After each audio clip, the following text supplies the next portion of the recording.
আশা করছি আপনি থামবেন, নয়তো আপনাকে কিন্তু জাতির সামনে এমন কিছু মানুষ আছে ন্যাংটা করে ছাড়বে। আপনার মুখে কথা মানায় না, এটা রেকর্ড হচ্ছে আপনার কানে, এক্ষুনি চলে যাচ্ছে আমি জানি। নাম ধরেই বলছি, এই যে চাঁপাইনবাবগঞ্জের হারুন সাহেব এবং তার বউ পাপি। পাপিয়া না, পাপিয়া দিলে ঝামেলা, পাপি আ কাইটে দেন কি হয় পাপি। এই স্বামী স্ত্রী দুইজন বানিয়েছে যে কোন মিস্ত্রি, কি আরম্ভ করেছে এরা। অথচ 15.5 বছরে বেশ ভালো ভালো কথা বলতো, এগুলো এখন শুনতে পাচ্ছি চাঁপাইনবাবগঞ্জের মানুষের কাছে পুরাটা ভাওতাবাজি। এই 15.5 বছরে তার নামে এই ফ্যাসিস্ট সরকার একটা মামলাও দেয়নি। অবৈধ সংসদে এসে যে কত ভালো ভালো কথা আমাদেরকে শোনাতো, আপনি দেখেছেন। আগস্টের 5 তারিখের পর থেকে সবচাইতে বেশি একামতে দিনের বিরুদ্ধে, বিশেষ করে জামাত এর নাম নিয়ে যে বিষোদ্গারগুলো করছে। আপনি চাঁপাইনবাবগঞ্জের সাবেক মেয়র, আমি নাম নিলাম না, উনি আজকে ঘোষণা দিয়েছে এই হারুন সাহেব জীবনে 2 বার জেলে গেছে। দলের জন্যেও না, মানবতার জন্যেও না, ইসলামের জন্যেও না। একটা হচ্ছে সরকারি টিন, ত্রাণের টিন চুরি করেছিল, আর একবার শুল্কমুক্ত গাড়ি, যেটা ট্যাক্স দেওয়া লাগে, এটা ফাঁকি দেওয়া গাড়ি উনি বিক্রি করে দিয়েছিল। এই 2টা কারণে উনি 2 বার জেলে গেছে। এটা কি দলের কারণে, মানবতার জন্যে, না ইসলামের জন্যে? ওনার মুখে কোনো কথা মানায়, বিশেষ করে একামতে দিন যারা পালন করে তাদের বিরুদ্ধে। যদি এরকম কেউ বলতো যে যার চরিত্র ঠিক আছে, আপনি তো গোলাম ছিলেন বাতিলের, আপনার মুখে কথা মানায় না, এটা রেকর্ড হচ্ছে আপনার কানে, এক্ষুনি চলে যাচ্ছে আমি জানি। আশা করছি আপনি থামবেন, নয়তো আপনাকে কিন্তু জাতির সামনে এমন কিছু মানুষ আছে ন্যাংটা করে ছাড়বে। আপনি মনে করছেন কেউ তো টের পায় না, কে বলেছে? সব রেকর্ড আছে আপনার 15 বছরে।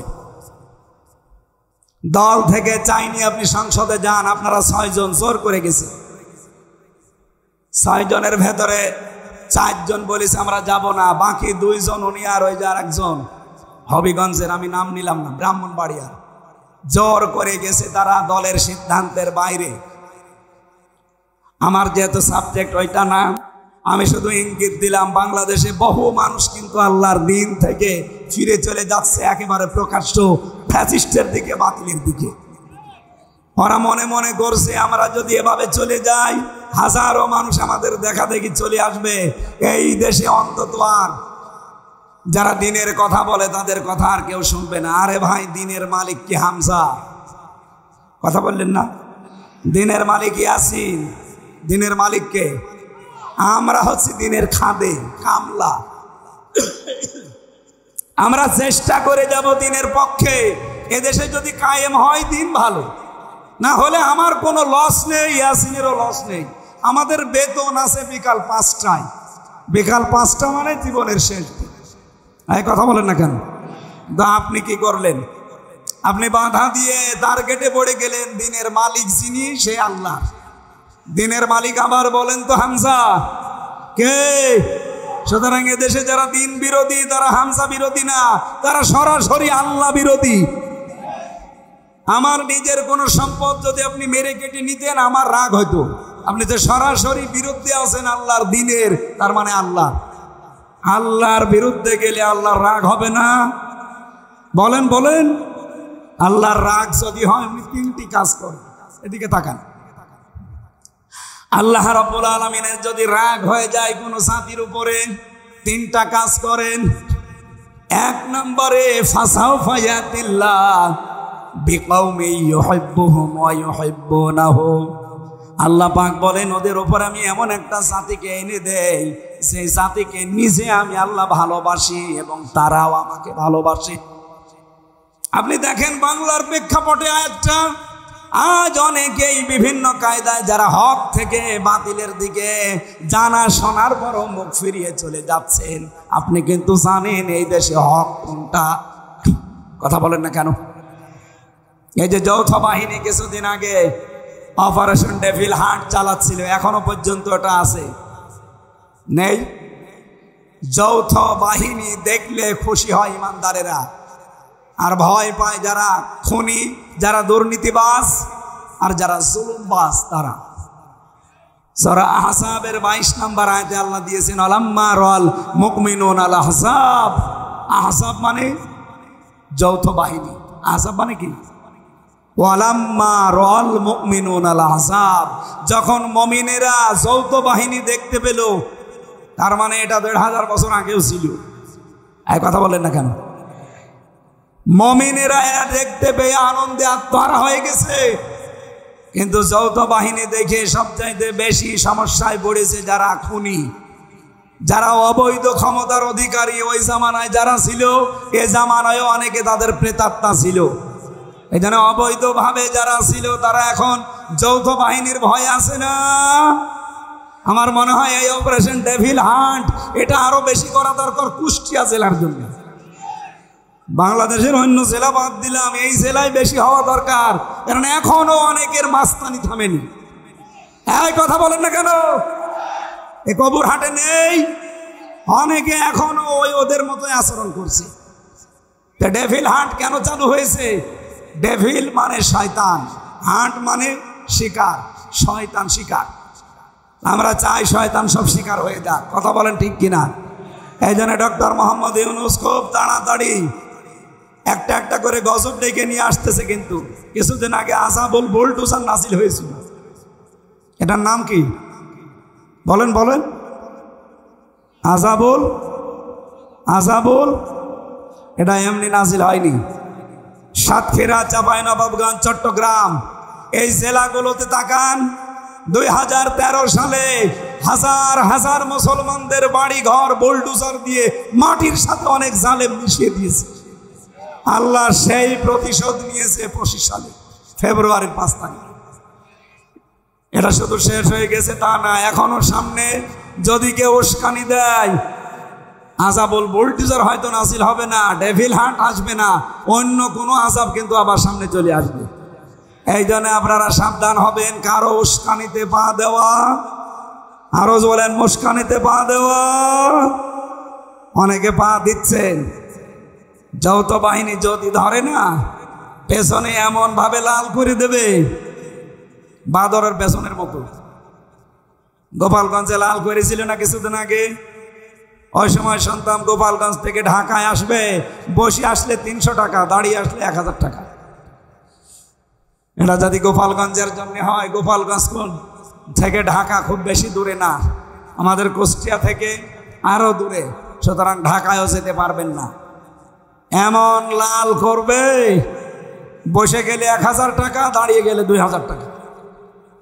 এই সিস্টেম যেন এ জেলায় আর না আসে। এই জন্য আমার মনে হয় কারো উস্কানিতে পা দেওয়া যাবে না, সতর্কতার সহিত কাটানো লাগবে দিন। আল্লাহর প্রথম সিদ্ধান্ত কি?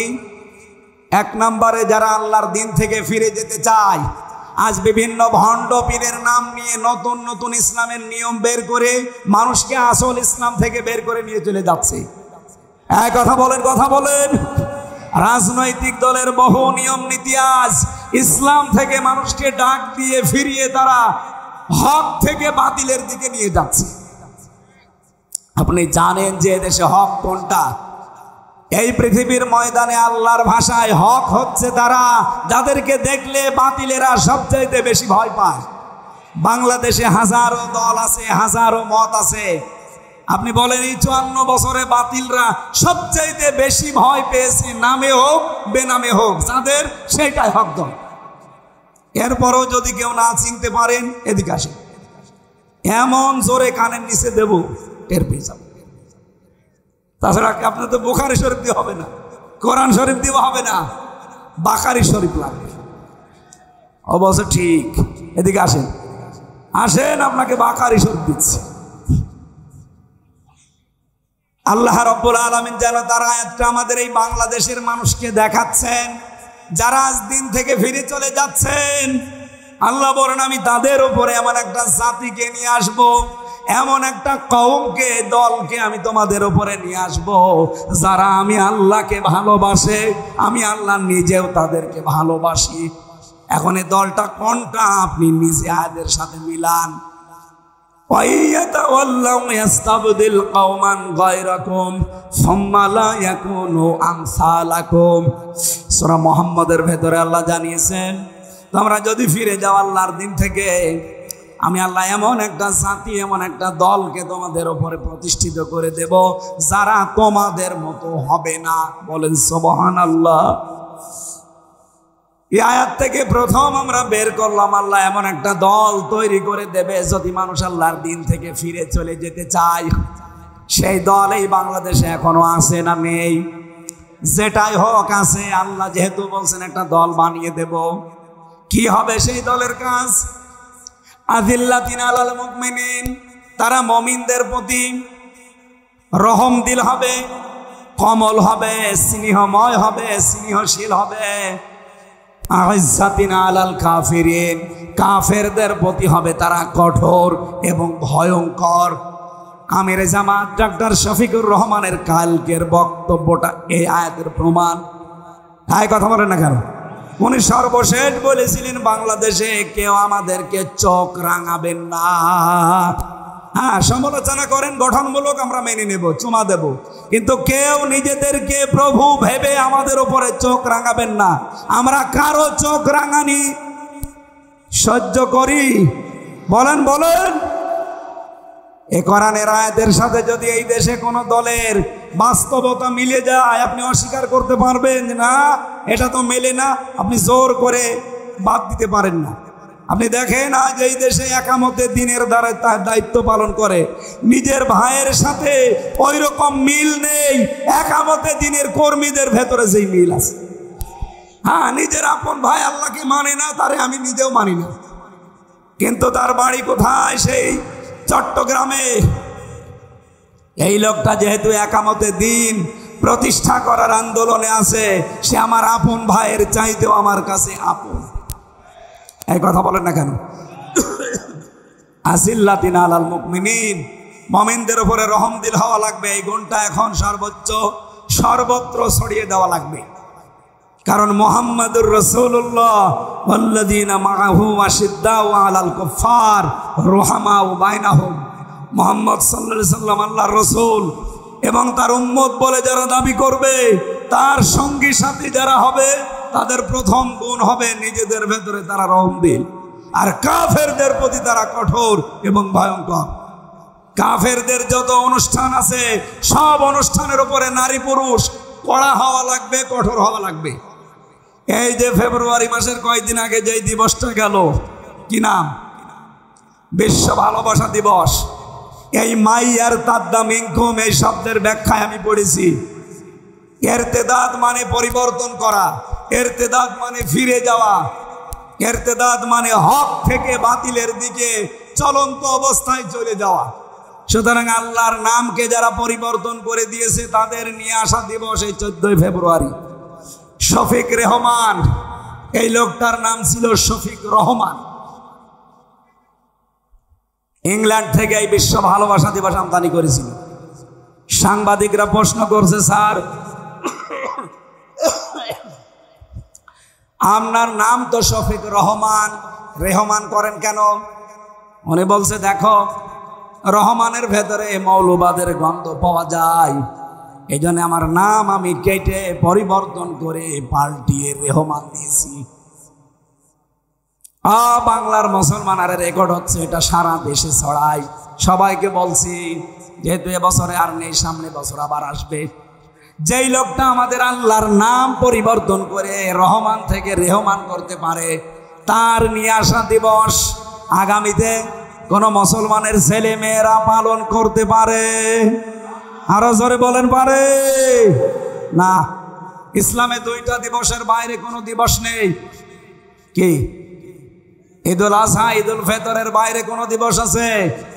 কিসের প্রত্যাবর্তন দিবস, কিসের জন্ম দিবস, কিসের মৃত্যু দিবস? কোনো দিবস নেই। ঈদুল আজহা, ঈদুল ফিতর, শেষ। বাইরে যদি কোনো দিবস কেউ নতুন করে বানিয়ে পালন করে, ও যেন আল্লাহর রাসূলের চাইতে বেশি বুঝে। সুতরাং আগামী থেকে কোনো মৃত্যু দিবস পালন এ দেশে আর হবে না। যদি মুসলমান নবীর উম্মত দাবি করে থাকেন, কোনো জন্ম দিবস পালন আর, কোনো প্রত্যাবর্তন দিবস পালন আর, বলেন বলেন। কোনো দিবস নেই। দিবস পালন করলে আমি কত দিবস পালন করতে পারতাম আপনি জানেন? আমার জন্ম দিবস, মৃত্যু দিবস, জেল খাটা দিবস, জেল থেকে বের হওয়া দিবস, জেলে যাওয়া দিবস, বিয়ে করা দিবস, বিয়ে যেদিন হয়েছে ওই দিবস, বিয়ে খাওয়া দিবস, কত বিয়ে খেলাম। তাহলে বিয়ে খাওয়া দিবস পালন করলে প্রতিদিন পালন করা লাগবে। কোন দিবস আজকে থেকে আর নেই। ইসলামে যেটা নেই ওটা আমার বাবা মানালেও আমি মানি। আরো জোরে বলেন মানি। এই জন্য আগামী থেকে রাসূলের উম্মত যেহেতু আমরা দাবি করছি, আল্লাহ আমাদেরকে একটা জিনিস দেখাতে চাচ্ছেন, সেটা এমন একটা দল আল্লাহর সামনে তৈরি করে দিতে চান। কারণ এদেশে অনেক মানুষ এখন ইসলাম থেকে মুখ ফিরিয়ে বুঝে হোক না বুঝে হোক নিচ্ছে, সে ধর্মীয় কায়দায় হোক আর জেনারেল কায়দায় হোক। এই কথা বলেন না কেন? পরিস্থিতিতে যেহেতু কয়েকটা সিদ্ধান্ত নেন, তার ভেতরে এক নম্বরে তিনি একটা দল বানিয়ে দিন। সেই দলকে আল্লাহ বলেন আমি বিজয় করব। কাতাবাল্লাহু লা আগলিবান্না আনা ওয়া রুসুলি। আমি আল্লাহ লিখে দিলাম, লামে তাকিদ নুনে সাকিলা, অবশ্যই আমি আল্লাহ এবং আমার রাসূলের সাথে যারা আছে তারা বিজয় হবেই। এই আয়াতটা আমরা সামনে বাস্তব অবস্থায় দেখতে চাই কিনা? আরো জোরে বলেন চাই কিনা? আল্লাহ যেন চর্ম চোখে আমাদের দেখায় যে আল্লাহর দল এদেশে বিজয় হয়ে গেছে। আরো জোরে বলেন। আল্লাহর দল কারা? যারা তিনটা কাজ করে। কয়টা? আপনি এবার দেখেন, এই দেশে এখন ৭২টার উপরে দল আছে, ৪৮টাই নিবন্ধিত দল। আমাদেরটাও ছিল, সেটা মিলে ৪৯টা। কিন্তু জালেমরা নিবন্ধনটা বন্ধ করে দিয়েছে। আমরা চাই এটা অতি শীঘ্রই ফেরত দেওয়া। হ্যাঁ, কথা বলেন না কেন? জালেমদের কোন চিহ্ন যদি দেশে না থাকে, সবই তো বিদায় নিচ্ছে। ৩২ বিদায় নিয়েছে, টঙ্গিপাড়াও বিদায় নিতে পারে। কথা বলেন না কেন? জালেমদের কোনো দৃশ্য এই দেশে কেউ দেখতে চায় না। কি কথা বলেন না কেন? কেউ দেখতে চায়? সবাই বলছে কোনো জালেমের দৃশ্য এই দেশে থাকবে না। সুতরাং জালেমের দেওয়া অবৈধ রায়ও এই দেশে থাকবে না। আমাদের নিবন্ধন, বিশেষ করে দাড়িপাল্লা ফেরত দেওয়াই লাগবে। কথা বলেন ঠিক কিনা? এটা শুধু আমি এই কয়েকজন মানুষের সামনে না, এটা রেকর্ড হচ্ছে না, 18 কোটি মানুষের পক্ষ থেকে বলতে চাই, এই অবৈধ রায় বাদ দিয়ে আমাদের জায়েজ যে নিবন্ধন, এটা ফিরিয়ে দাড়িপাল্লা ফেরত দেওয়া লাগবে। এই কথা বলেন না কেন? বলেন এটা চান কিনা? এই ন্যায় চান কারা দেখি? লিল্লাহে তাকবীর।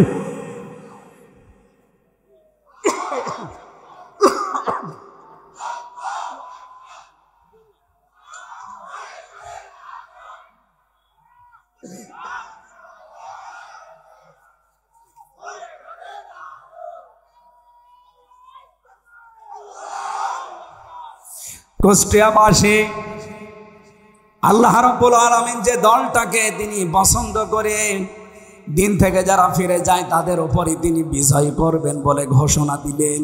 সেই দলের ভেতরে 3টা গুণ পাওয়া যাবে। আল্লাযীনা ইউকিমুনাস সালাতা ওয়া ইউতুনাজ যাকাতা ওয়া হুম রাকিউন। যারা নামাজ কায়েম করবে, সম্পদ থাকলে যাকাত আদায় করবে, রুকুকারীদের সাথে রুকু করবে, তার মানে জামাতবদ্ধ হয়ে নামাজ আদায় করবে। ওয়ামাইয়াতাওয়াল্লাল্লাহা ওয়া রাসূলাহু ওয়াল্লাযীনা আমানু, যে ব্যক্তি আল্লাহ, তার রাসূল এবং ঈমানদার, এই 3 গুণ বিশিষ্ট মানুষের দিকে ফিরে আসবে, এরা আল্লাহর সেরা বাহিনী। আল্লাহর, আরো জোরে বলেন আল্লাহর, আরো জোরে বলেন আল্লাহর।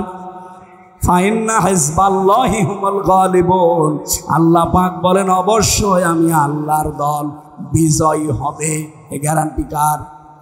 আল্লাহ কিন্তু ইন্না না দিলেও পারতেন। হিজবাল্লাহি হুমুল গালিবুন অর্থ হয়ে যেত, ইন্না দিয়েছেন গ্যারান্টি দেওয়ার জন্য। সুতরাং আজকে থেকে আমরা যদি আল্লাহর দিকে আর রাসূলের দিকে আর ওই 3টা গুণ বিশিষ্ট ঈমানদারদের দিকে ফিরে আসতে পারি, আল্লাহর কসম এই দেশে ওই দল বিজয়ী হবে। এটা আমার কথা। আরো জোরে বলেন আমার কথা। আল্লাহর এই কথা আমরা সামনে দেখতে চাই না? তাহলে 3টা গুণ যাদের ভেতরে আছে তাদের সাথে আপনাকে থাকা লাগবে। যারা নামাজ কায়েমের আন্দোলন করে এই দেশে, এদেশে বললাম না কত দল, সব দল নামাজ কায়েমের আন্দোলন করে না। কথা বলেন না কেন?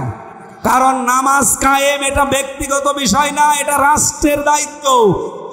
সূরা হজ 41 নম্বর আয়াত, আল্লাযীনা ইম্মাক্কান্নাহুম ফিল আরদ আকামুস সালাহ, যাদেরকে আমি জমিনে শাসন ক্ষমতা দেব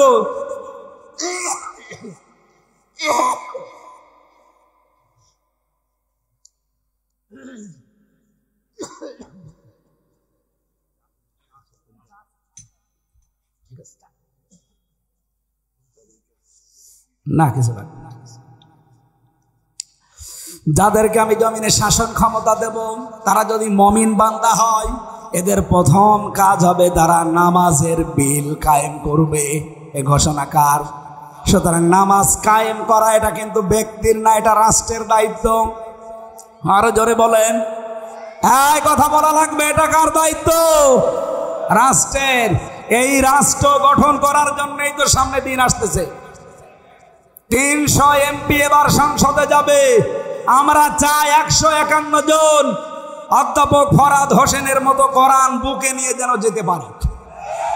কারণ এরকম মানুষ 151 জন যদি কোরআন বুকে নিয়ে সংসদে যায়, প্রথম অধিবেশনেই বলবে, মাননীয় স্পিকার, আমরা নামাজের বিল চাই।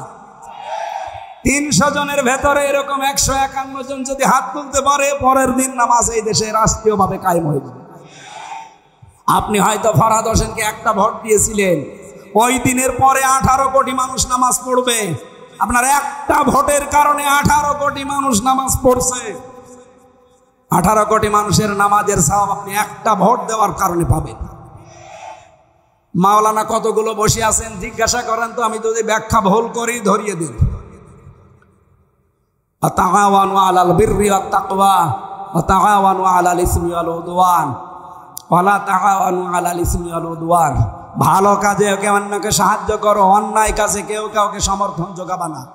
এই আয়াত সামনে রেখে আমরা এমন এমন কাজে মাইয়াশফা শাফাআতান হাসানাতান ইয়াকুল্লাহু নাসিবুম মিনহা ওয়া মাইয়াশফা শাফাআতান সাজ্জিয়াতান ইয়াকুল্লাহু কিফলুম মিনহা ওয়া কানা আল্লাহু আলা কুল্লি শাইইন মুকিতা। সূরা নিসা 85 নম্বর আয়াত। কোন মানুষ যদি ভালো কাজ করে আর আপনি যদি সাহায্য করেন, ও ভালো কাজ করে যে সওয়াব পাবে, আপনি শুধু সাহায্য করে সওয়াব পাবেন। আমি ওনার নাম বললাম শুধু, এরকম মানুষ যদি কাউকে পান অবশ্যই তারা ভোট দেবেন, যেই লোকটা সংসদে কোরআন বুকে নিয়েছে নামাজের বিল কায়েম করবে। এই কথা বলেন না কেন? আপনি ভোট দিয়েছিলেন একটা, নামাজের সওয়াব পাবেন কতগুলো? 18 কোটি। এই জন্য নামাজ কায়েমের দায়িত্ব যেহেতু ব্যক্তির না, এটা রাষ্ট্রের। আর আমরা এরকম একটা রাষ্ট্রই সামনে চাই, এটা ফেরেশতারা বানিয়ে দেবে। বলেন বলেন, এই কাজে যদি কাউকে শরিক না পায়, বুঝবেন আল্লাহ আপনাকে ভালোবাসেন। 2 নম্বরে যাকাত ভিত্তিক অর্থনীতি কায়েম করা লাগবে, এইটাও রাষ্ট্রের দায়িত্ব। ওনাদের মতো 151 জন মানুষ যদি বলে আগামী থেকে আগামী সংসদে আমরা অধিবেশনে যাকাতের বিল চাই, কায়েম হয়ে যাবে 151 জন হাত তুললে। তখন যাকাতের ওয়াজ করা লাগবে না। বাংলাদেশে ইসলামী ব্যাংক নেই, কথা বলছেন না কেন? 28 থেকে 32টা নিয়ম নীতি মেনে তারা চলে। তাদের মোশারাকা আছে, মোদারাবা আছে, মোরাবাহা আছে, বায়ে সালাম আছে, বায়ে ইস্তেসনা আছে, বায়ে মুআজ্জাল আছে, ওয়াহেদা আছে, এরকম 28টা থেকে 32টা। বাংলাদেশে যত ব্যাংকিং ব্যবস্থা আছে সবগুলোতে যদি এই নিয়ম নীতি মেনে চলতো, তাহলে আমাদের সুদের মতো গোনায় জড়িত হয়ে মায়ের সাথে জেনা করা লাগতো। আমরা চাই সোনালী, রূপালী, চৈতালি ব্যাংক আছে, ও হবে কয়দিন পরে। সোনালী, রূপালী, চৈতালি, অগ্রণী যত ব্যাংক আছে সব ব্যাংক চলবে ইসলামী ব্যাংকের আদলে। এটা হবে তখন যখন যাকাত ভিত্তিক অর্থনীতি রাষ্ট্রীয়ভাবে কায়েম হবে। আরে ভাই, এইটাই তো আমরা চাই, আমরা যেন মায়ের সাথে জেনা করে কবরে না যাই।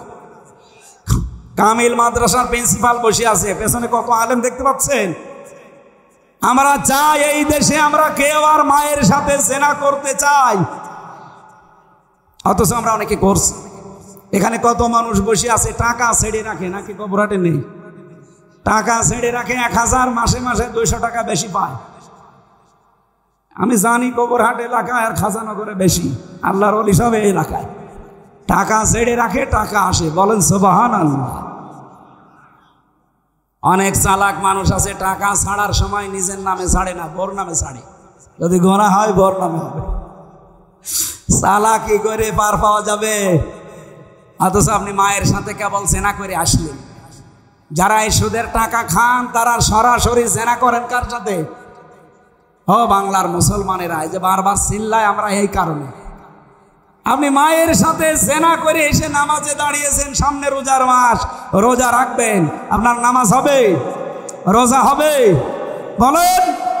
আরে ভাই, এত কষ্ট করে নামাজ পড়ে রোজা রেখে যদি নাই হয় তো ও কইরে কি করবেন আপনি? এই জন্য আগামীতে যাই করি যেন আল্লাহর দরবারে কবুল হয়, সেই নিয়ত নিয়ে বলছি। সামনে যাকাত ভিত্তিক অর্থনীতি কারা কায়েম করতে চায়, রাষ্ট্রীয় ক্ষমতায় কারা গেলে যাকাত এই দেশে রাষ্ট্রীয়ভাবে কায়েম করবে, আপনি টের পাচ্ছেন না? এরপরও যদি বলেন না হুজুর আমি বুঝি না, এই এদিকে আসেন, আপনাকে বোঝাচ্ছি, এদিকে আসেন। ঝড়ে কোদাল ছাড়া আপনারা হবে না। অহম রাকিউন, রুকুকারীদের সাথে যারা রুকু করে, যারা জামাতবদ্ধ হয়ে নামাজ আদায় করে, এমন দল আপনি করেন যে দলের জামাতবদ্ধ নামাজ তুলের কথা নামাজই নেই। অথচ এই বাংলাদেশে বললাম ৭২টার উপরে দল আছে, একটা দল আপনি এমন পাবেন যেই দলে নামাজ একা পড়েন না জামাতে পড়েন, ওইটাও আপনাকে লিখে রাখা লাগবে, পরের মাসে ওইটা আবার দেখানো লাগবে। আর কথা বলেন না কেন? এরপরেও যদি কেউ খুশি না পান, আপনি আমার বাড়িতে যেন একা একা আপনাকে দেখাবো, এ জায়গায় বলা সম্ভব না। বলেন না আমি এখনো তো টের পাই না। বাংলাদেশে ৭২টার উপরে দল চলছে, একটা দলের কর্মসূচিতে নামাজ ৫ ওয়াক্ত জামাতে পড়েন না একা পড়েন, এটা মানে কি লেখা লাগবে, পরের মাসে দেখানো লাগবে, ভুল হলে সংশোধন করে দেবে। আল্লাহর আয়াতের সাথে মিলে যাচ্ছে না যে যারা রুকুকারীদের সাথে রুকু করে, জামাতবদ্ধ হয়ে যারা নামাজ আদায় করে, এই ৩টা গুণ যাদের ভেতরে আপনি পাবেন, এই মানুষগুলোর সাথে মিশে থাকবেন, কারণ এই মানুষগুলোকে আল্লাহর সামনে বিজয়ী করবে। আল্লাহর ঘোষণা মিথ্যা হওয়ার সম্ভাবনা আরো বলেন আছে। দুনিয়ার জীবনটা যেহেতু ধোঁকা, সত্যি কথা বলছি, কোরআন এই যে আমি মাথায় নিয়ে বলতে পারি, পৃথিবীর জমিন ধোঁকা, ধোঁকা এবং ধোঁকা। এটা জেলে ৩ বছর থাকার পরে আমি আরো বেশি বুঝেছি। বিশেষ করে মা বাবা, স্ত্রী, সন্তান, সবগুলো ধোঁকা। আমি আমার বর নাম নিয়েই বলছি, যেহেতু রেকর্ড হচ্ছে। ম্যাডাম আবার আজকে থাকতে দেবে তো রাতে, ছাতা জাহাই হবে। ম্যাডামও আমার জন্য ধোঁকা। ও যতই ভালোবাসুক আমাকে, কোরআন বলেছে আমাল হায়াতুদ দুনিয়া ইল্লা মাতাউল গুরুর, পৃথিবীর সব কিছু ধোঁকা। কে বলছে? ম্যাডামের নানা বসে আছে, ও বলে দেয় দিক কপালে যা আছে। আমি তো আজ রাতে থাকছি না, চলে যাচ্ছি চট্টগ্রামে। আমি এখন যদি এখনই মারা যাই, আজ রাতে ম্যাডাম আমার আর পাহারা দেবে না, বলবে ২-৩ জন নিয়ে আসেন, নাই তো আমার ভয় লাগছে জিন আসতে পারে। কথা বলছেন এখানে? হয়তো ২-৩ দিন পাগল হয়ে যাবে কান্নাকাটি করে, ৭ দিন খাবার খেয়ে না খেয়ে কাটাবে। সন্তান আদি মা বাবা আমারে ম্যাডাম সবই একই অবস্থা করবে। ৪০ দিন পরে দেখবেন যা স্বাভাবিক হয়ে যাচ্ছে। যেহেতু ওনার বয়স এখন বেশি না, আমার এখন ৩৩, ওনার খুব বেশি হলো ২৬ হবে। এই জন্য ওনার মা বাবা তো আর রাখবে না, ৪ মাস ১০ দিন পরে দেখবেন আর একটা হামজা দেখে বিয়ে দিয়ে দেবে। কি এইটাই বাস্তবতা না? বলেন। নানারে জিজ্ঞাসা করেন করবে না ওনার নাতিরে, ওইটাই করবে। খুব বেশি হলো ৫ থেকে ৭ দিন তার সাথে সংসার করার পরে এ নানার কাছে কল দিয়ে বলবে, নানা ভালোই করেছেন বিয়ে দিয়ে, এখন যার সাথে দিয়েছেন ও হামজার চাইতে ১০০ গুণ ভালো। আমি কি বেশি বলছি না ঠিক বলছি? এইটা দুনিয়া ভাই, এইটার নাম দুনিয়া। সুতরাং কারো সুখের জন্যে, কারো হাসি খুশির জন্য, আনন্দের জন্য এমন কোনো কাজে হাত দেওয়া ঠিক না। বাবা শাহজালাল সব হালাল না। আপনি যতটুকু পাপের বোঝা বহন করতে পারেন অতটুকু পাপ করে যান। আমি প্রথমে এই শব্দ দিয়ে আরম্ভ করেছিলাম, যতটুকু পারেন ততটুকু কাজ করবেন। কারো সুখের জন্য বাম হাতের ইনকাম করা ঠিক, এটা পাগলের কাজ। আমি জেলখানায় হাড়ে হাড়ে হাড়ে হাড়ে এটা টের পেয়েছি যে দুনিয়া পুরাটা ধোঁকা। আল্লাহ তুমি আমাকে এবং সবাইকে এটা 100 ভাগ বোঝার তৌফিক দান করো, বলে না আমিন। মা বোন যারা এসেছেন, যেহেতু আমার জেলা, এখানে যারা বসে আছেন হয় বোন হবেন, চাচি হবেন, মা হবেন, ফুফু হবেন, এরকম কিছুই হবেন নাই ভাবি, আপনাদেরকে আমি ভালোবাসি। আল্লাহর কসম, যদি মারা যাওয়ার সময় আপনার স্বামী বলে যে এটা আমার মন মতো ছিল বউ, আপনি জান্নাতি। তা আমি যা বাস্তবতা দেখছি, 100 জনের 98 জন স্বামী তার বড় পরে নারাজ। কারা কারা নারাজ আছেন হাত তোলেন তো। এই একজন না, এই এলাকা ভালো আছে আলহামদুলিল্লাহ। সম্মানিত মা বোনেরা, এটা খুব খেয়াল করে থাকবেন। খাদিজাতুল কুবরা রাদিয়াল্লাহু তাআলা আনহা জীবনে 1 ওয়াক্ত নামাজ পড়েননি, একবারও রোজা রাখেননি, একবারও হজ করেননি, 1টা টাকা যাকাত দেননি, জীবনে কোনো দিন তিনি পর্দায়ও থাকেননি, কারণ এই বিধানগুলো সব তার ইন্তেকালের পরে নাযিল হয়েছে। অথচ আল্লাহ তাকে জান্নাতে ঘর বানিয়ে জিবরাইলকে দিয়ে সুসংবাদ পাঠিয়েছেন সালাম দিয়ে। একটাই কারণ, তিনি তার স্বামীর পেছনে শ্রম দিয়েছিলেন, সব উজাড় করে দিয়েছিলেন স্বামীর জন্য। আল্লাহ মেয়েদেরকে যেন খাদিজাতুল কুবরার মতো বানিয়ে দেন, বলেন আমিন। আরো জোরে বলেন আমিন। এখানে অনেক পুরুষ মানুষ আমি সহ বসে আছি, প্রথম 1-1.5 বছর 2 বছর হয়তো নিজের বউ ভালোই লাগে, এরপরে আর আকর্ষণ কমে যায়, ভালো লাগে না, তখন অন্যের বউ দেখলে আনন্দ লাগে। এরকম পুরুষ মানুষ নেই? এটা একটা রোগ। এই রোগের ঔষধ 2টা। সূরা নূরের 30 নম্বর আয়াতে আল্লাহ ঔষধ দিয়েছে, কুল্লিল মুমিনিনা ইয়াগুদ্দু মিন আবসারিহিম ওয়া ইয়াহফাজু ফুরুজাহুম যালিকা আযকা লাহুম। আল্লাহ বলেন, নবী আপনি মুমিন পুরুষদেরকে বলেন তারা যেন তাদের চক্ষুকে নিম্নগামী করে, পরনারী দেখলে পরে তাদের লজ্জাস্থান হেফাজত করে। এইটাই উত্তম পদ্ধতি, পবিত্র পদ্ধতি এইটা। আপনি 15 দিন এই আমলটা করে দেখেন, শুধু নিজের 14 জন মহিলা বাদ দিয়ে, মা, বোন, ফুফু, মেয়ে, এরকম 14 জন, এদের বাদ দিয়ে সামনে দুনিয়ার যে মহিলাই পড়ুক, সঙ্গে সঙ্গে চোখ নিজের দিকে করবে। কয়দিন? মাত্র 15 দিন। বলেন বলেন। এরপরে লজ্জাস্থানের হেফাজতের জন্য যা যা করা লাগে এইটা একটু কন্ট্রোল করেন। 15 দিন পরে দেখবেন একটা অনির্বচন সুখ আপনি পাচ্ছেন। এটা টাকা দিয়ে কিনতে পাওয়া যাবে না, এই আমলের কারণে আল্লাহ দান করবে। এই 257টা রাষ্ট্রের রাষ্ট্রপ্রধান যারা সবচাইতে নিকৃষ্ট তালিকায় 10 জনের নাম এসেছে, তার 1 নম্বরে হাসিনা। আমি শেখ বলি না, একবারেই হাসিনা বললাম, কারণ ঘৃণিত মানুষদের নাম অত সম্মানে নেওয়ার দরকার নেই, তাহলে হযরত আবু জেহেল বলার দরকার। এই জন্য শেখ শব্দটা একটা সম্মানিত শব্দ। শেখ মানে বুড়ো, শেখ মানে কি? বৃদ্ধ, বুড়ো, মুরব্বী। আর একটা অর্থ আছে শেখ মানে সম্মানিত।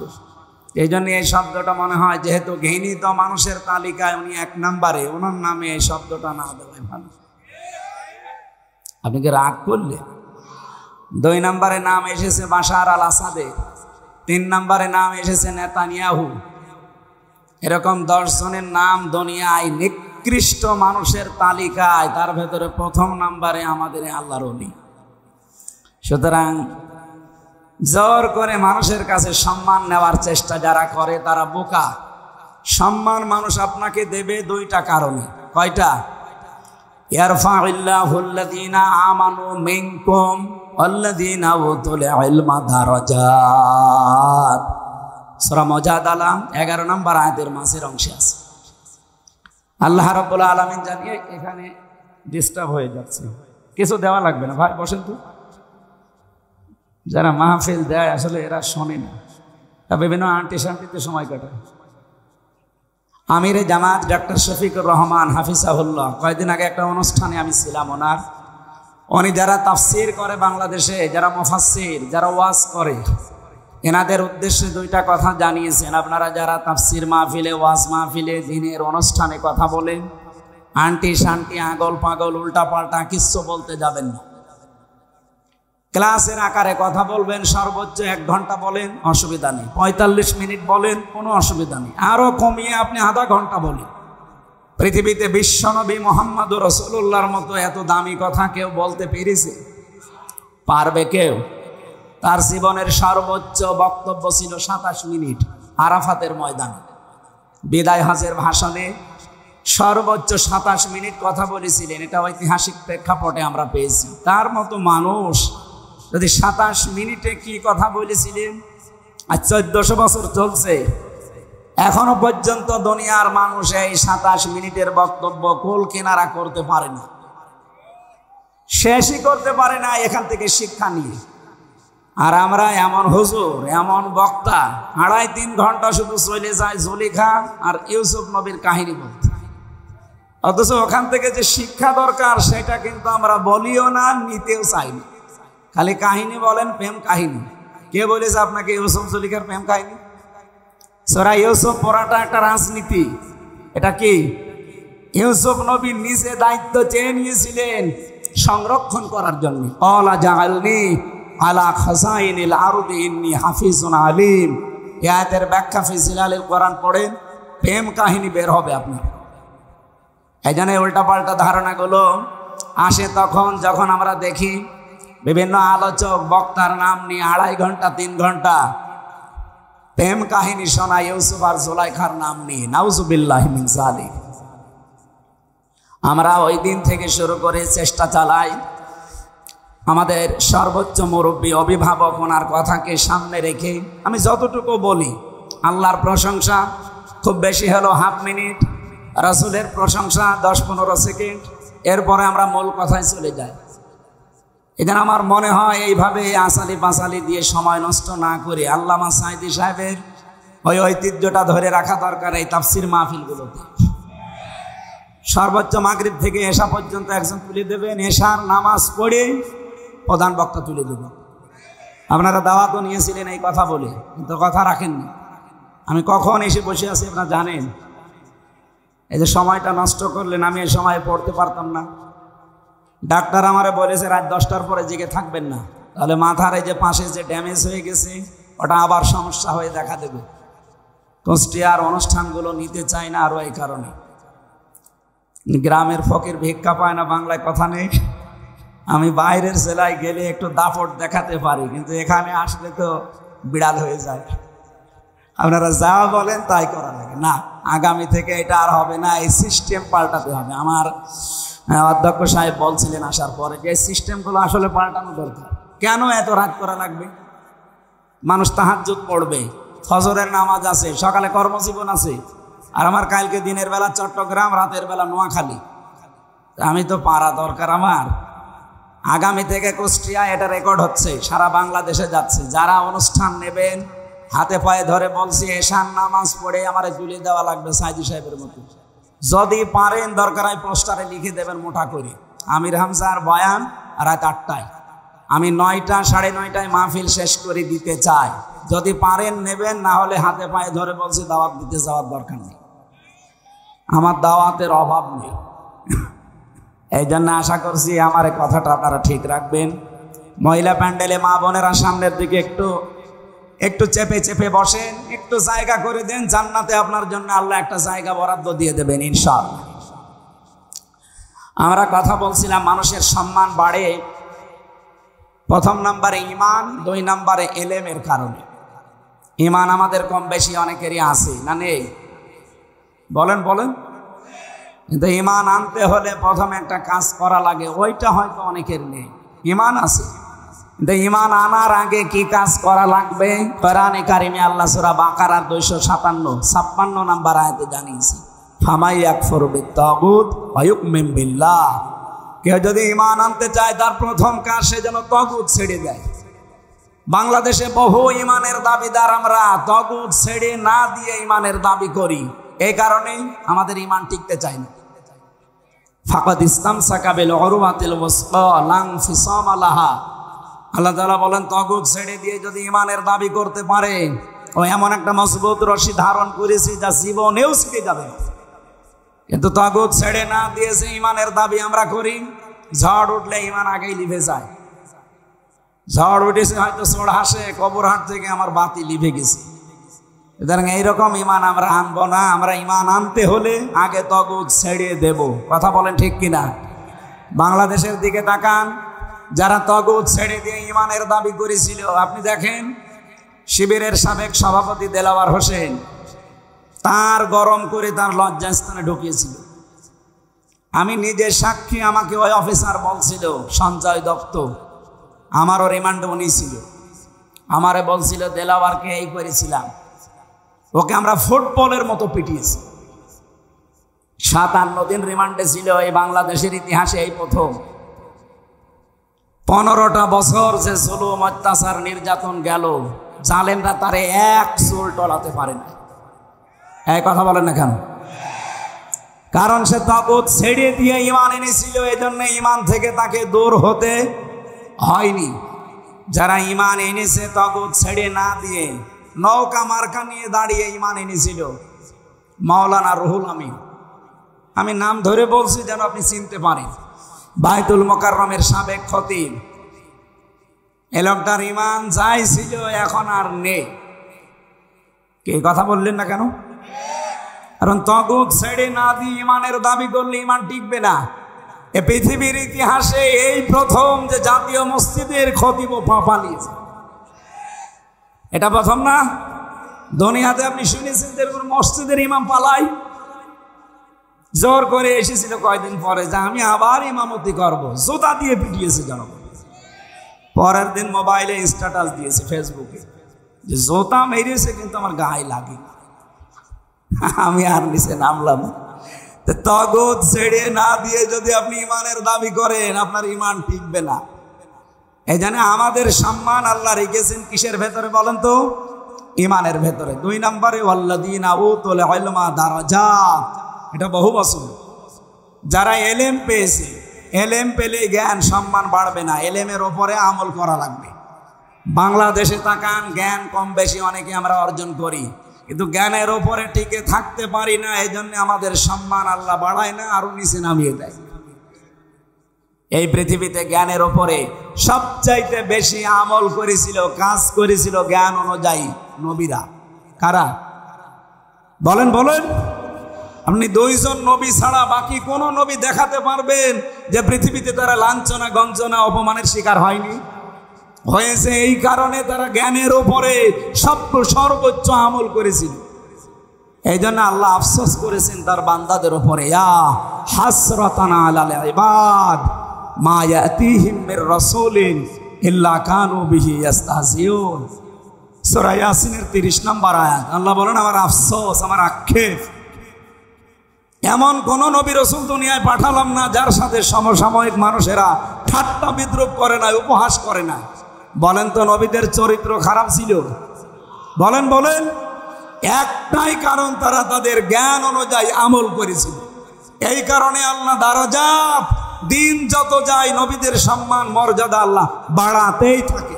এই জন্য প্রথমে আল্লাহ আরম্ভ করেছেন আয়াতটা ইয়ারফা দিয়ে।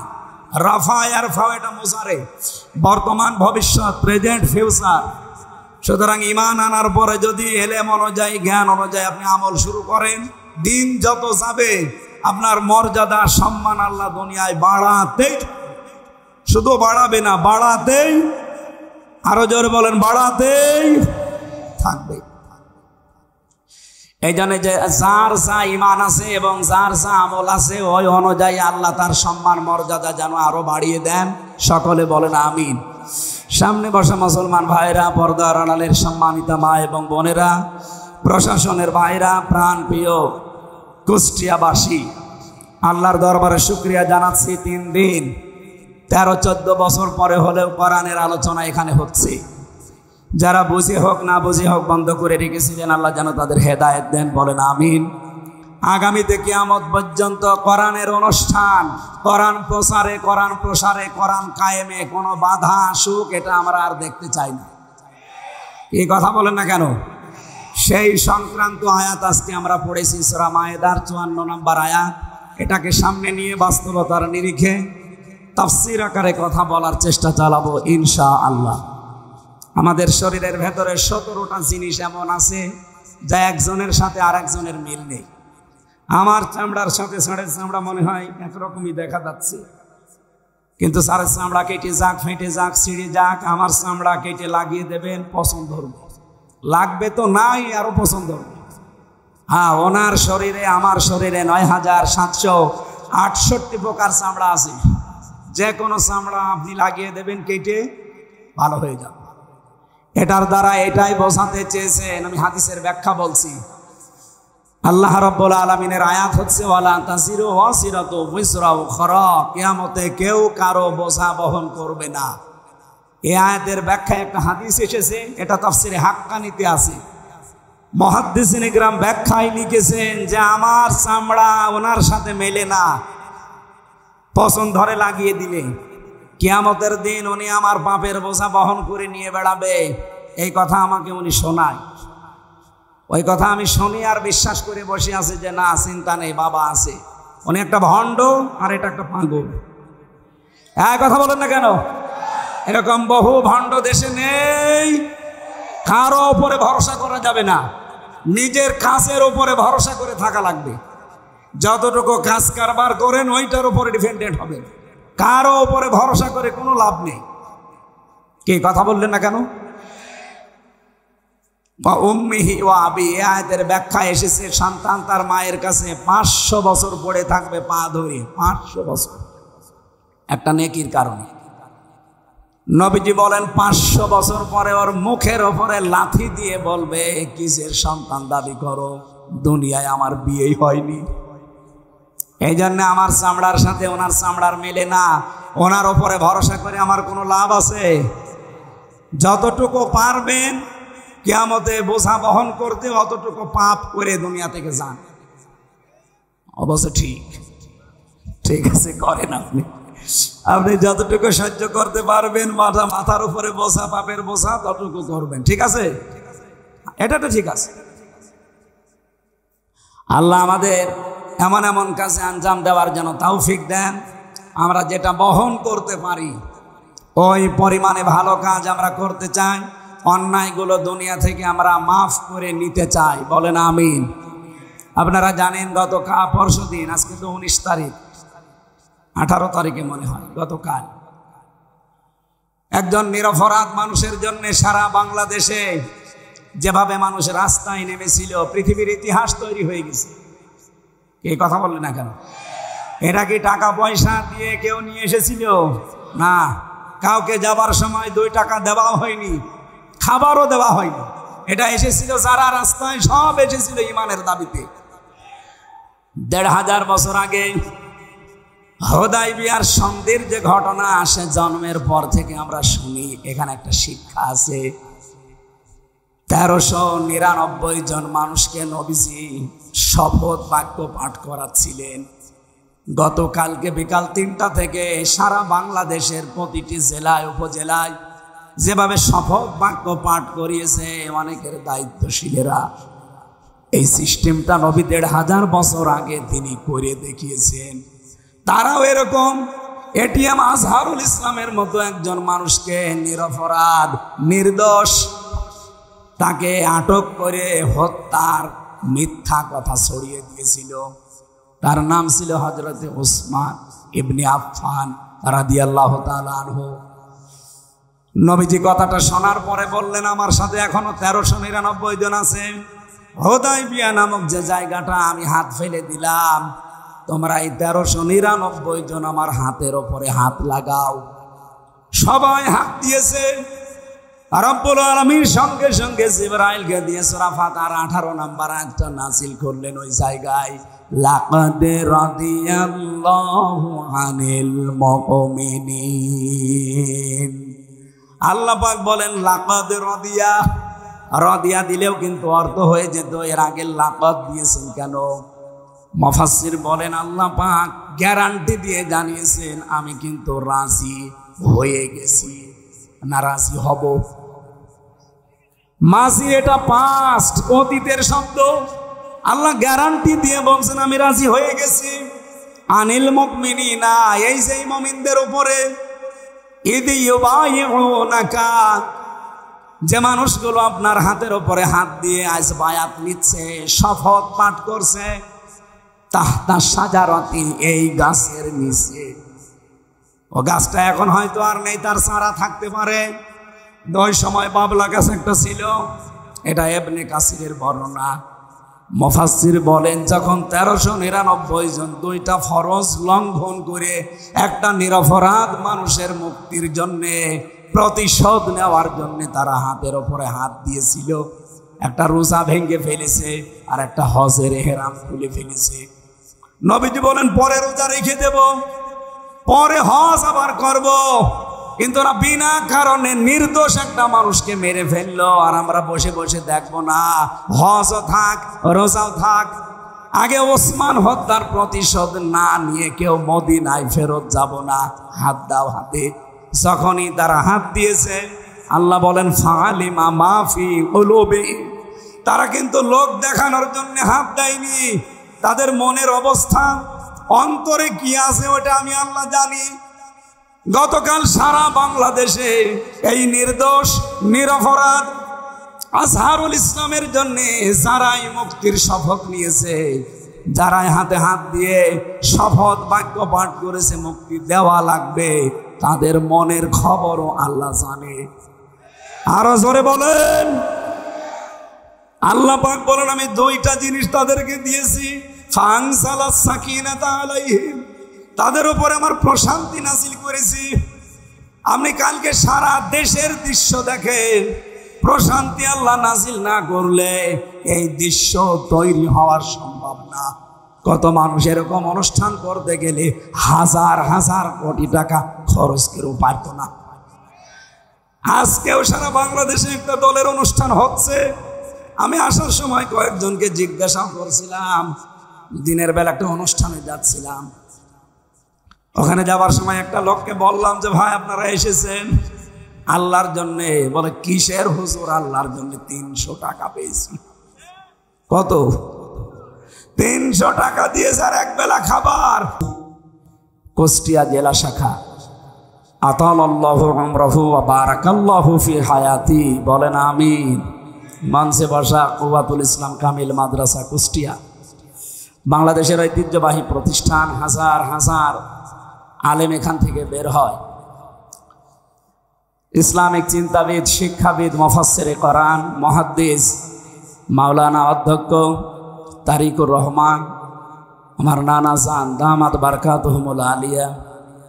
মঞ্চে বসা সম্মানিত ব্যক্তিবর্গ, অনেক মানুষরা বসে আছেন আপনাদের পেছনে। কুষ্টিয়ার সর্বজন শ্রদ্ধাভাজন ব্যক্তিবর্গ তারা। রফা'না লাকা যিকরাক, সম্মান মর্যাদা দুনিয়া আখিরাতে যেন আল্লাহ আরো বাড়িয়ে দেন। আরো জোরে বলে। মানুষের মর্যাদা বাড়ে কি সে অনেকে জানে না। অনেকে জোর করে সম্মান নিতে চায়, কিন্তু জোর করে সম্মান পাওয়া যায়? বলেন বলেন। এটা যে পাওয়া যায় না তার প্রমাণ আতা আর হানিফ। জোর করে নিতে চেয়েছিল, কোথায় পৌঁছিয়ে দিয়েছে আজ। গত পরশু দিনের রিপোর্ট দেখেছেন, তামাম পৃথিবীর 257টা রাষ্ট্র, প্রত্যেক রাষ্ট্রে রাষ্ট্রপ্রধান ছিল। গোয়েন্দা সংস্থা রিপোর্ট দিয়েছে, এটা মাইক্রোসফটের রিপোর্ট।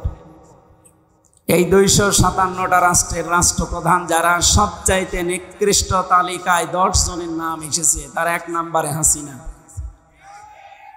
আমি শেখ বলি না, একবারেই হাসিনা বললাম, কারণ ঘৃণিত মানুষদের নাম অত সম্মানে নেওয়ার দরকার নেই। তাহলে হযরত আবু জেহেল বলার দরকার। এই জন্যে শেখ শব্দটা একটা সম্মানিত শব্দ। শেখ মানে বুড়ো। শেখ মানে কি? বৃদ্ধ, বুড়ো, মুরব্বী। আর একটা অর্থ আছে, শেখ মানে সম্মানিত। এই জন্য এই শব্দটা মনে হয় যেহেতু ঘৃণিত মানুষের তালিকায় উনি 1 নম্বরে, ওনার নামে এই শব্দটা না দেওয়াই ভালো। আপনি কি রাগ করলে? 2 নম্বরে নাম এসেছে বাশার আল আসাদের, 3 নম্বরে নাম এসেছে নেতানিয়াহু। এরকম 10 জনের নাম দুনিয়ায় নিকৃষ্ট মানুষের তালিকায়, তার ভেতরে 1ম নম্বরে আমাদের আল্লাহর ওলি। সুতরাং জোর করে মানুষের কাছে সম্মান নেওয়ার চেষ্টা যারা করে তারা বোকা। সম্মান মানুষ আপনাকে দেবে 2টা কারণে। কয়টা? ইয়ারফাউল্লাহুল্লাযীনা আমানু মিনকুম ওয়াল্লাযীনা উতুল ইলমা দারাজাত। সূরা মুজাদালা 11 নম্বর আয়াতের মাঝের অংশে আছে। আল্লাহ রাব্বুল আলামিন জানিয়ে এখানে ডিস্টার্ব হয়ে যাচ্ছে, কিছু দেওয়া লাগবে না ভাই, বসেন তো। যারা মাহফিল দেয় আসলে এরা শোনে না, বিভিন্ন আন্টি শান্তিতে সময় কাটায়। আমিরে জামাত ডক্টর শফিকুর রহমান হাফিজাহুল্লাহ, কয়েকদিন আগে একটা অনুষ্ঠানে আমি ছিলাম ওনার। উনি যারা তাফসির করে বাংলাদেশে, যারা মুফাসসির, যারা ওয়াজ করে, এনাদের উদ্দেশ্যে দুইটা কথা জানিয়েছেন। আপনারা যারা তাফসির মাহফিলে, ওয়াজ মাহফিলে, দিনের অনুষ্ঠানে কথা বলেন, আন্টি শান্তি, আগল পাগল, উল্টা পাল্টা কিচ্ছু বলতে যাবেন না। ক্লাসের আকারে কথা বলবেন, সর্বোচ্চ 1 ঘন্টা বলেন, অসুবিধা নেই। 45 মিনিট বলেন, কোনো অসুবিধা নেই। আরো কমিয়ে আপনি আধা ঘন্টা বলেন। পৃথিবীতে বিশ্বনবী মুহাম্মদুর রাসূলুল্লাহর মতো এত দামি কথা কেউ বলতে পেরেছে? পারবে কেউ? তার জীবনের সর্বোচ্চ বক্তব্য ছিল 27 মিনিট আরাফাতের ময়দানে। বিদায় হজের ভাষণে সর্বোচ্চ 27 মিনিট কথা বলেছিলেন। এটা ঐতিহাসিক প্রেক্ষাপটে আমরা পেয়েছি। তার মতো মানুষ যদি 27 মিনিটে কি কথা বলেছিলেন, আর 1400 বছর চলছে, এখনো পর্যন্ত দুনিয়ার মানুষ এই 27 মিনিটের বক্তব্য কুল কিনারা করতে পারে না, শেষই করতে পারে না এখান থেকে শিক্ষা নিয়ে। আর আমরা এমন হুজুর, এমন বক্তা, 2.5-3 ঘন্টা শুধু চলে যায় জুলেখা আর ইউসুফ নবীর কাহিনী বলতে, অথচ ওখান থেকে যে শিক্ষা দরকার সেটা কিন্তু আমরা বলিও না, নিতেও চাই না। খালি কাহিনী বলেন, প্রেম কাহিনী। কে বলেছে আপনাকে ইউসুফ জুলেখার প্রেম কাহিনী? সূরা ইউসুফ পড়াটা একটা রাজনীতি। এটা কি? ইউসুফ নবী নিজে দায়িত্ব চেয়ে নিয়েছিলেন সংরক্ষণ করার জন্য। ক্বালা জাআলনি আলা খাযাইনিল আরদি ইন্নী হাফিজুন আলিম। এই আয়াতের ব্যাখ্যা ফি জিলালিল কোরআন পড়েন, প্রেম কাহিনী বের হবে আপনার। এই জন্য উল্টাপাল্টা ধারণাগুলো আসে তখন যখন আমরা দেখি বিভিন্ন আলোচক বক্তার নাম নিয়ে 2.5 ঘন্টা 3 ঘন্টা প্রেম কাহিনী শোনায় ইউসুফ আর জুলাইখার নাম নিয়ে। নাউজুবিল্লাহি মিন যালিক। আমরা ওই দিন থেকে শুরু করে চেষ্টা চালাই আমাদের সর্বোচ্চ মুরব্বী, অভিভাবক, ওনার কথাকে সামনে রেখে আমি যতটুকু বলি, আল্লাহর প্রশংসা খুব বেশি হলো 1/2 মিনিট, রাসূলের প্রশংসা 10-15 সেকেন্ড, এরপরে আমরা মূল কথায় চলে যাই। এখানে আমার মনে হয় এইভাবে আসালি পাসালি দিয়ে সময় নষ্ট না করে আল্লামা সাঈদী সাহেবের ওই ঐতিহ্যটা ধরে রাখা দরকার এই তাফসির মাহফিলগুলোতে। সর্বোচ্চ মাগরিব থেকে এশা পর্যন্ত একজন তুলে দেবেন, এশার নামাজ পড়ে প্রধান বক্তা তুলে দেবেন। আপনারা দাওয়াতও নিয়েছিলেন এই কথা বলে, কিন্তু কথা রাখেননি। আমি কখন এসে বসে আছি আপনারা জানেন? এই যে সময়টা নষ্ট করলেন, আমি এই সময় পড়তে পারতাম না। ডাক্তার আমারে বলেছে রাত 10টার পরে জেগে থাকবেন না, তাহলে মাথার এই যে পাশে যে ড্যামেজ হয়ে গেছে ওটা আবার সমস্যা হয়ে দেখা দেবে। কুষ্টিয়ার অনুষ্ঠানগুলো নিতে চাই না আরও এই কারণে। গ্রামের ফকির ভিক্ষা পায় না, বাংলায় কথা নেই। আমি বাইরের জেলায় গেলে একটু দাপট দেখাতে পারি, কিন্তু এখানে আসলে তো বিড়াল হয়ে যায়। আপনারা যা বলেন তাই করা লাগে না। আগামী থেকে এটা আর হবে না, এই সিস্টেম পাল্টাতে হবে। আমার অধ্যক্ষ সাহেব বলছিলেন আসার পরে যে সিস্টেমগুলো আসলে পাল্টানো দরকার। কেন এত রাত করা লাগবে? মানুষ তাহাজ্জুদ পড়বে, ফজরের নামাজ আছে, সকালে কর্মজীবন আছে। আর আমার কালকে দিনের বেলা চট্টগ্রাম, রাতের বেলা নোয়াখালী। আমি তো পারা দরকার আমার। আগামী থেকে কুষ্টিয়া এটা রেকর্ড হচ্ছে, সারা বাংলাদেশে যাচ্ছে। যারা অনুষ্ঠান নেবেন হাতে পায়ে ধরে বলছি এশার নামাজ পড়ে আমার তুলে দেওয়া লাগবে সাঈদী সাহেবের মতো। যদি পারেন দরকার হয় পোস্টারে লিখে দেবেন মোটা করে, আমির হামজার বয়ান রাত 8টায়। আমি 9টা 9:30টায় মাহফিল শেষ করে দিতে চাই। যদি পারেন নেবেন, না হলে হাতে পায়ে ধরে বলছি দাওয়াত দিতে যাওয়ার দরকার নেই। আমার দাওয়াতের অভাব নেই। এই জন্য আশা করছি আমার এই কথাটা আপনারা ঠিক রাখবেন। মহিলা প্যান্ডেলে মা বোনেরা সামনের দিকে একটু চেপে চেপে বসেন, একটু জায়গা করে দেন। জান্নাতে আপনার জন্য আল্লাহ একটা জায়গা বরাদ্দ দিয়ে দেবেন ইনশাআল্লাহ। আমরা কথা বলছিলাম মানুষের সম্মান বাড়ে 1 নম্বরে ঈমান, 2 নম্বরে ইলমের কারণে। ঈমান আমাদের কম বেশি অনেকেরই আছে না নেই? বলেন বলেন। কিন্তু ইমান আনতে হলে প্রথমে একটা কাজ করা লাগে, ওইটা হয়তো অনেকের নেই। ইমান আছে, কিন্তু ইমান আনার আগে কি কাজ করা লাগবে? কোরআনে কারিমে আল্লাহ সূরা বাকারার 256 নম্বর আয়াতে জানিয়েছে, ফামাই ইয়াকফুরু বিত-তাগুত ওয়া ইউমিন বিল্লাহ। কেউ যদি ইমান আনতে চায় তার প্রথম কাজ সে যেন তাগুত ছেড়ে দেয়। বাংলাদেশে বহু ইমানের দাবিদার আমরা তাগুত ছেড়ে না দিয়ে ইমানের দাবি করি, এই কারণেই আমাদের ইমান টিকতে চায় না। ফাকাদ ইসতামসাকা বিল উরওয়াতিল ওয়াসকা লা ইনফিসামা লাহা।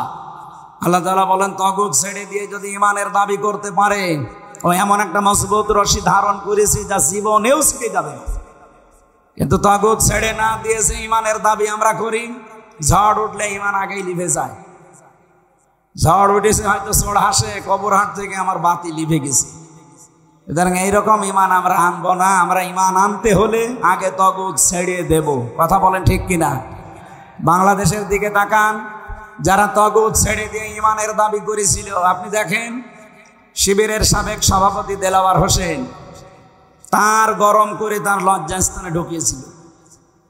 আমি নিজে সাক্ষী, আমাকে ওই অফিসার বলছিল, সঞ্জয় দত্ত, আমারও রিমান্ডে উনি ছিল, আমারে বলছিল দেলাওয়ারকে এই করেছিলাম, ওকে আমরা ফুটবলের মতো পিটিয়েছি। 57 দিন রিমান্ডে ছিল, এই বাংলাদেশের ইতিহাসে এই প্রথম। 15টা বছর যে জুলুম অত্যাচার নির্যাতন গেল, জালেমরা তারে এক চুল টলাতে পারে না। এই কথা বলেন না কেন? কারণ সে তাগুত ছেড়ে দিয়ে ইমান এনেছিল, এই জন্য ইমান থেকে তাকে দূর হতে হয়নি। যারা ইমান এনেছে তাগুত ছেড়ে না দিয়ে, নৌকা মার্কা নিয়ে দাঁড়িয়ে ইমান এনেছিল, মাওলানা রুহুল আমিন, আমি নাম ধরে বলছি যেন আপনি চিনতে পারেন, বাইতুল মোকাররমের সাবেক খতিব। এ লোকটার ইমান যাই ছিল এখন আর নেই। কে কথা বললেন না কেন? কারণ তাগুত ছেড়ে না দিয়ে ইমানের দাবি করলে ইমান টিকবে না। এ পৃথিবীর ইতিহাসে এই প্রথম যে জাতীয় মসজিদের খতিব পালিয়েছে, এটা প্রথম না। দুনিয়াতে আপনি শুনেছেন যে মসজিদের ইমাম পালাই? জোর করে এসেছিল কয়দিন পরে যে আমি আবার ইমামতি করব, জুতা দিয়ে পিটিয়েছে জনগণ। পরের দিন মোবাইলে স্ট্যাটাস দিয়েছে ফেসবুকে যে জুতা মেরেছে কিন্তু আমার গায়ে লাগে। আমি আর নিচে নামলাম। তাগুত ছেড়ে না দিয়ে যদি আপনি ইমানের দাবি করেন, আপনার ইমান টিকবে না। এই জন্য আমাদের সম্মান আল্লাহ রেখেছেন কিসের ভেতরে বলেন তো? ইমানের ভেতরে। 2 নম্বরে ওয়াল্লাযীনা উতুল ইলমা দারাজাত, এটা বহু বছর। যারা এলেম পেয়েছে, এলেম পেলে জ্ঞান সম্মান বাড়বে না, এলেমের ওপরে আমল করা লাগবে।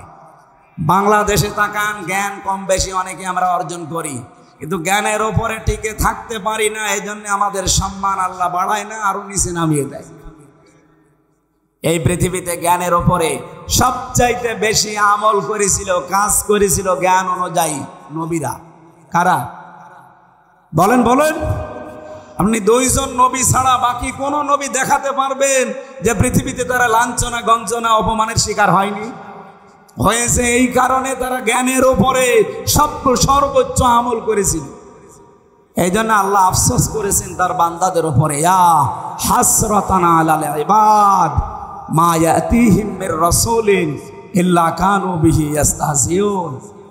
সূরা ইয়াসিনের 30 নম্বর আয়াত। আল্লাহ বলেন, আমার আফসোস, আমার আক্ষেপ, এমন কোন নবী রাসূল দুনিয়ায় পাঠালাম না যার সাথে সমসাময়িক মানুষেরা ঠাট্টা বিদ্রুপ করে না, উপহাস করে না। বলেন তো নবীদের চরিত্র খারাপ ছিল? বলেন বলেন। একটাই কারণ, তারা তাদের জ্ঞান অনুযায়ী আমল করেছিল। এই কারণে আল্লাহ দারাজাত, দিন যত যায় নবীদের সম্মান মর্যাদা আল্লাহ বাড়াতেই থাকে। এই জন্য প্রথমে আল্লাহ আরম্ভ করেছেন আয়াতটা ইয়ারফা দিয়ে। রাফা ইয়ারফা, এটা মুসারে, বর্তমান ভবিষ্যৎ, প্রেজেন্ট ফিউচার। সুতরাং ইমান আনার পরে যদি এলেম অনুযায়ী জ্ঞান অনুযায়ী আপনি আমল শুরু করেন, দিন যত যাবে আপনার মর্যাদা সম্মান আল্লাহ দুনিয়ায় বাড়াতেই, শুধু বাড়াবে না, বাড়াতেই, আরো জোরে বলেন, বাড়াতেই থাকবে। খ্যাতনামা ইসলামিক স্কলারদের বক্তব্য শুনতে আমাদের সঙ্গেই থাকুন। নিয়মিত আপডেট পেতে সাবস্ক্রাইব করে বেল বাটনে প্রেস করুন। Rosni 24. Enjoy the Holy Quran.